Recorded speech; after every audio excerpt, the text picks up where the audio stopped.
everyone, it's Katie Crysdale here from Lakeview Aquatic Consultants. Welcome back to the Aquatic Industry Insider.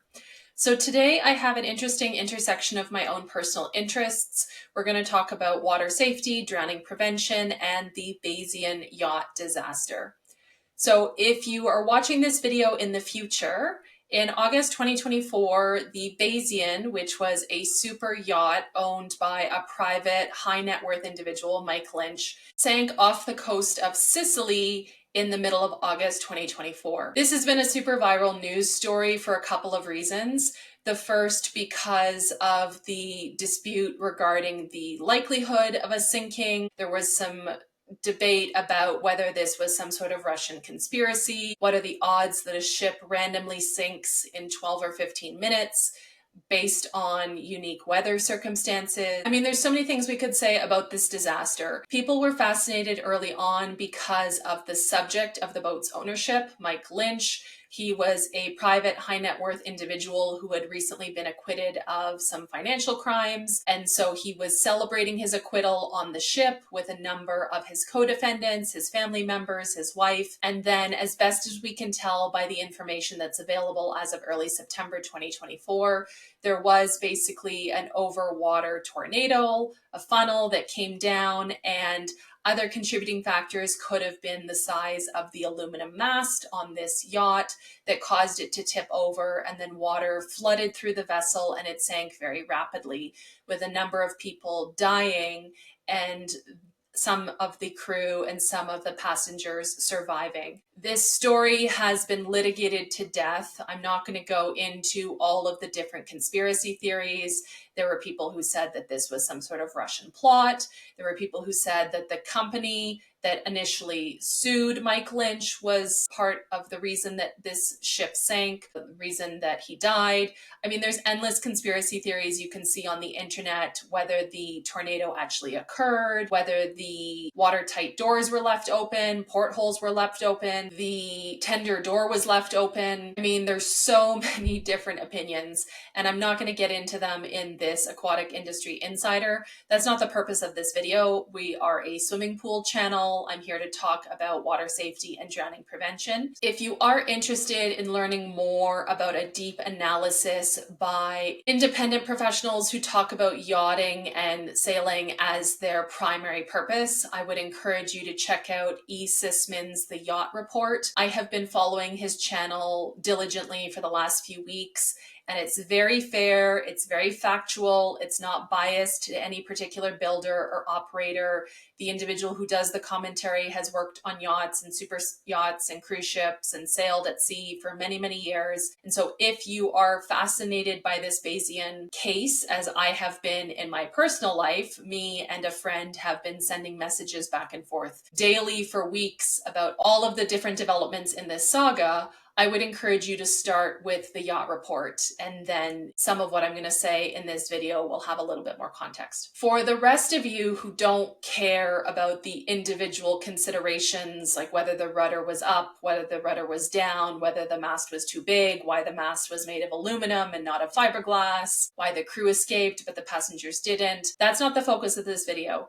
I want to take a couple minutes in this video and just talk about this thing that is coming back to haunt us, which is the concept of, quote, air quotes, dry drowning. So dry drowning has not been a medical term for a number of years. The World Health Organization, in their designation of fatal drowning as a global pandemic, as something that we should all work towards reducing, has made a point to say that drowning, there is no dry drowning. If there is a submersion, there is drowning. That drowning may not be fatal, that drowning may not cause morbidity or complications to the person's life, but if there is any sort of submersion, whether it is a few inches of water in a puddle on the ground, whether it is in a bathtub, a swimming pool, a lake, an ocean, a dugout, there is some form of drowning. I've talked about this before on the channel, that there is a lot of inconsistency in the usage of drowning as a terminology in the news media. In my daily Google News alerts, I often see reports from different media organizations that will say near drowning, even when the person is in hospital with major morbidity, major medical complications. There was a submersion, it did lead to brain injuries.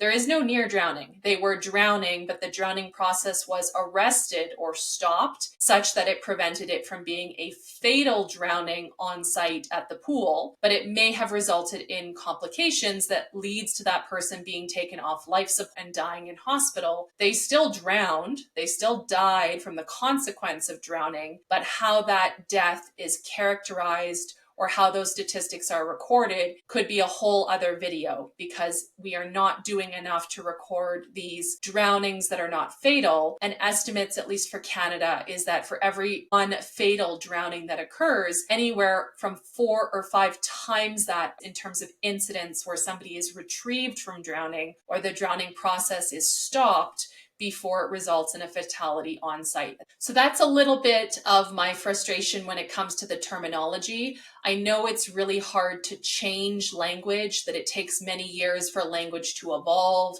that not everyone has the same baseline training, the same language standards at their publication. But essentially, the reason I wanted to make this video is I was really disappointed to see the term dry drowning be brought back now in the context of the autopsies of the Bayesian victims. So you do need to know that there were 6 people who died on the Bayesian when the yacht sank. They were unable to escape and they died. How they died has been a question. Did they drown, or what else could have happened? So of the 6 victims at the time I'm recording this video, 2 have been identified as they drowned. So they were submerged in water as the boat went down to the bottom of the ocean, almost 50 meters, and they drowned.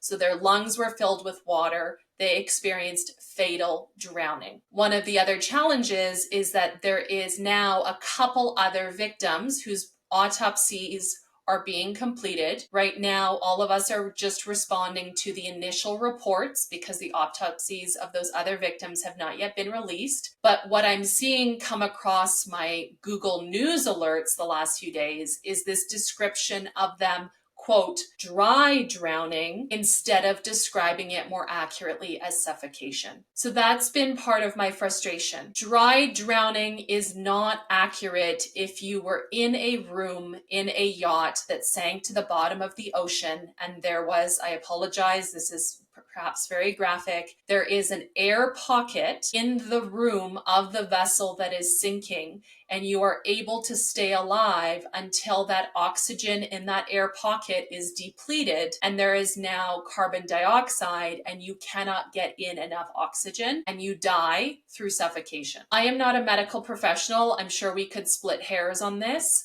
But if you are in an air pocket in the bottom of a sunken vessel, that is not dry drowning. Essentially, dry drowning has been described to people on the internet as issues that happen after a submersion. Hours later, a child needs to be rushed to hospital because of complications. But there is no dry drowning. It's not a factual thing. It's not a medical thing. It's not a scientific thing. It doesn't exist. If you are submerged in water and you get water in your lungs, there can be medical complications. How those medical complications are initiated or started is from some sort of submersion or water.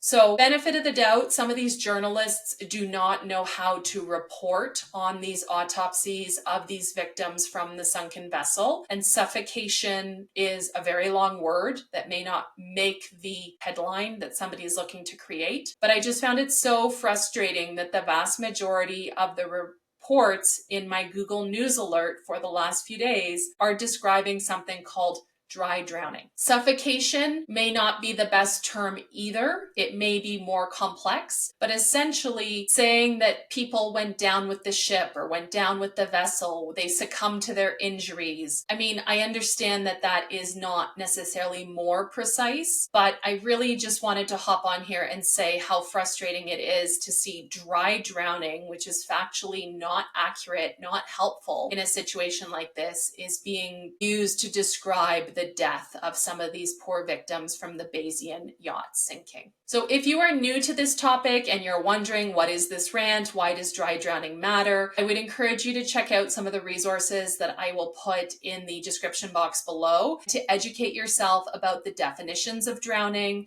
and the drowning process and what we are basically trying to achieve when we talk about water safety and drowning prevention.